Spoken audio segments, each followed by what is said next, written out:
Hello everyone, welcome back my YouTube channel and today I will going to discuss about nutrition in plants।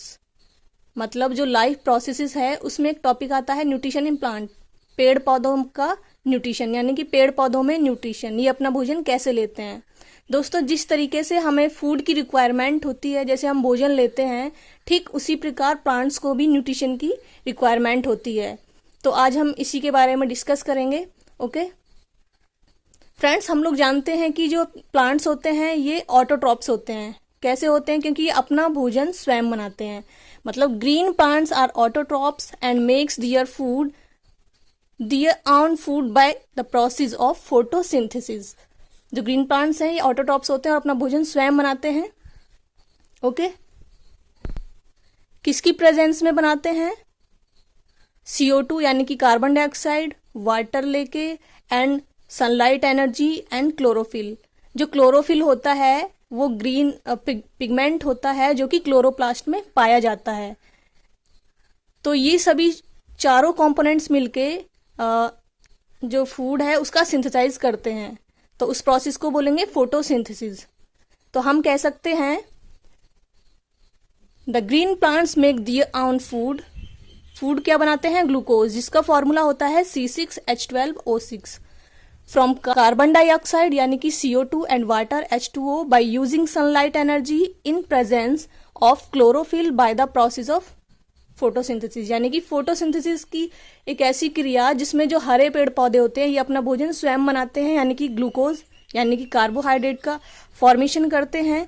किसकी presence में? CO2 and water अपने atmosphere से लेते हैं, water लेते हैं बाय द रूट्स यानी कि सॉइल से, एंड यूजिंग सनलाइट एब्जॉर्ब करते हैं in the presence of chlorophyll. यानी कि इनमें जो ग्रीन पिगमेंट होता है क्लोरोफिल, वो क्या करते हैं? सनलाइट को कैप्चर करते हैं, एब्जॉर्ब करते हैं, जिससे फोटोसिंथेसिस की प्रोसेस होती है, जिससे फूड का निर्माण होता है।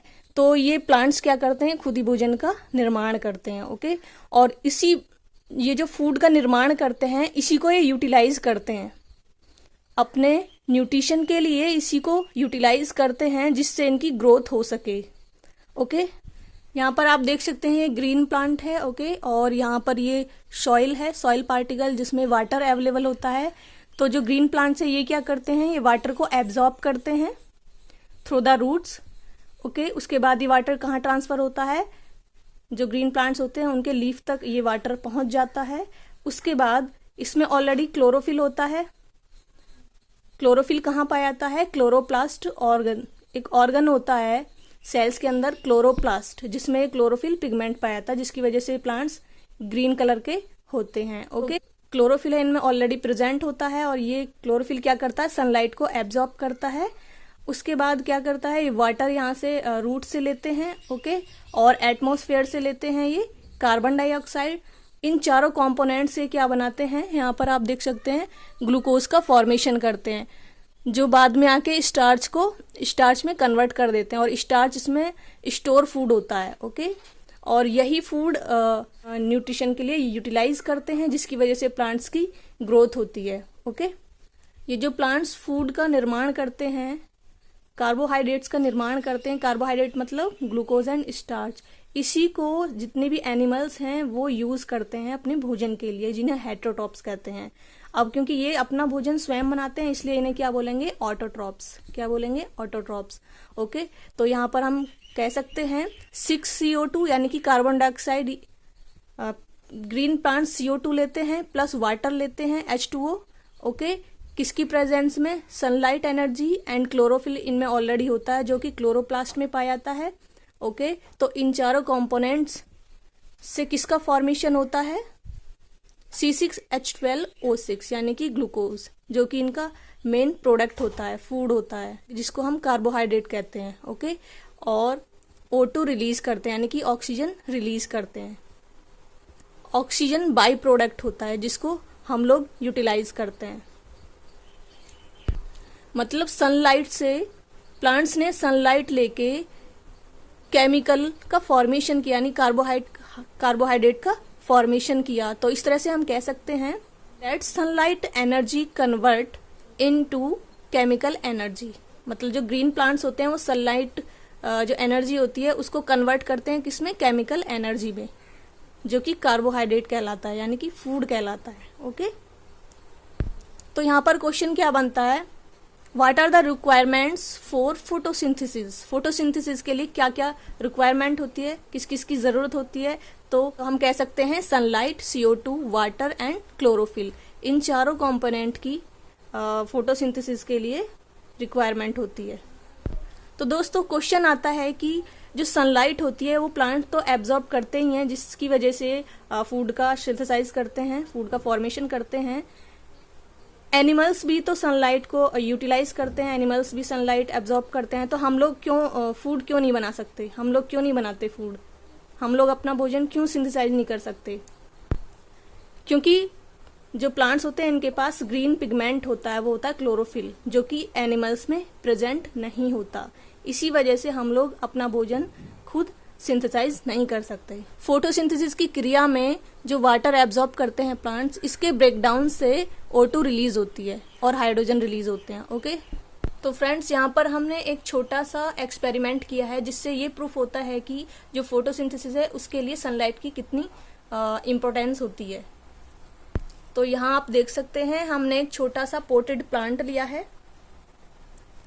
ओके, जिसको हमने 3-4 दिन के लिए सनलाइट में एक्सपोज किया है। ओके, और इसकी एक लीफ है, लीफ को बीच में से कवर्ड किया है, यानी कि टाइटली बाइंड कर दिया है बाय द एल्यूमिनियम फॉइल, उसको पूरी तरह से कवर कर दिया है, किससे, एल्यूमिनियम की पतली चादर से। ओके, और इस तरह से कवर किया है कि इसके चारों ओर सनलाइट एंटर ना करे। ओके, एंड दोनों साइड को जो लीफ है, ग्रीन लीफ, उसके दोनों साइड को हमने एक्सपोज कर रखा है इनटू द सनलाइट। ओके, और ये एक्सपेरिमेंट हमने क्यों किया है, क्योंकि इसमें हम ये टेस्ट कर सकते हैं स्टार्च प्रेजेंट है या नहीं है। तो स्टार्च को टेस्ट करने के लिए हमने ये एक्सपेरिमेंट किया है। ओके, उसके बाद हमने इस एल्यूमिनियम की स्ट्रिप को रिमूव कर दिया है एंड जो लीफ है उसको यहाँ से रिमूव कर दिया है। रिमूव करने के बाद इसको इमर्स किया है वाटर में कुछ देर, उसे कुछ मिनट के लिए उसे बॉईल किया है। बॉईल करने के बाद क्या होता है, जो इसकी सेल मेम्ब्रेन्स हैं वो ब्रेक हो जाती हैं। ओके, अब इसका स्टार्च टेस्ट करेंगे। इसमें क्लोरोफिल रिमूव हो चुका है, क्योंकि स्टार्च का टेस्ट क्लोरोफिल की प्रेजेंस में नहीं होता। ओके, तो हमने क्या किया है, यहाँ पे लीफ को लिया है और लीफ को एक छोटे बीकर में अल्कोहल लिया है, जिसमें हमने इसे इमर्ज किया है। इमर्ज करने के बाद इस छोटे बीकर को एक बड़े बीकर में, जिसमें वाटर को डाला गया है, और इसको धीरे धीरे गर्म किया, और वाटर के बॉयल होने तक हमने इसको धीरे धीरे बर्नर से गर्म किया है। ऐसा हमने इसलिए किया है क्योंकि ये बहुत ही ज्वलनशील होता है। तो अल्कोहल को इसलिए हमने बड़े बीकर में वाटर के अंदर डाला है, इसको डायरेक्ट कांटेक्ट में नहीं ला सकते क्योंकि ये ज्वलनशील होता है। इसे गर्म करने से इसमें जो बचा हुआ क्लोरोफिल है वो भी रिमूव हो जाता है। ओके, मतलब इसे हम तब तक गर्म करेंगे जब तक पूरी तरह से क्लोरोफिल रिमूव ना हो जाए। ओके, तो लीफ कलरलेस हो चुकी है, जिसको हमने पेट्री डिश में डाला है, यानी कि डिसकलराइज्ड लीफ को हमने एक पेट्री डिश में डाला है जो पूरी तरीके से कलरलेस है, यानी कि क्लोरोफिल इसमें बिल्कुल भी प्रेजेंट नहीं है। अब इसको हम वॉश करेंगे वाटर से। वॉश करने के बाद क्या करेंगे, इसको फिर से हमने एक पेट्री डिश में डाला।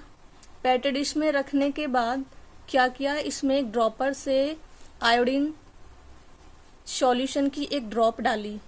आयोडीन सॉल्यूशन की ड्रॉप डालने पर लीफ के कलर को ऑब्जर्व किया और देखा कि जो कवर्ड लीफ थी, जो मिडल पार्ट था लीफ का, उसमें कोई चेंज नहीं होता। बट जो दोनों साइड की जो सनलाइट में एक्सपोज्ड लीफ थी, उन पर जैसे ही हमने आयोडीन ड्रॉप डाली तो ये दोनों साइड का जो कलर है वो चेंज हो जाता है, यानी कि ब्लू ब्लैक कलर हो जाता है।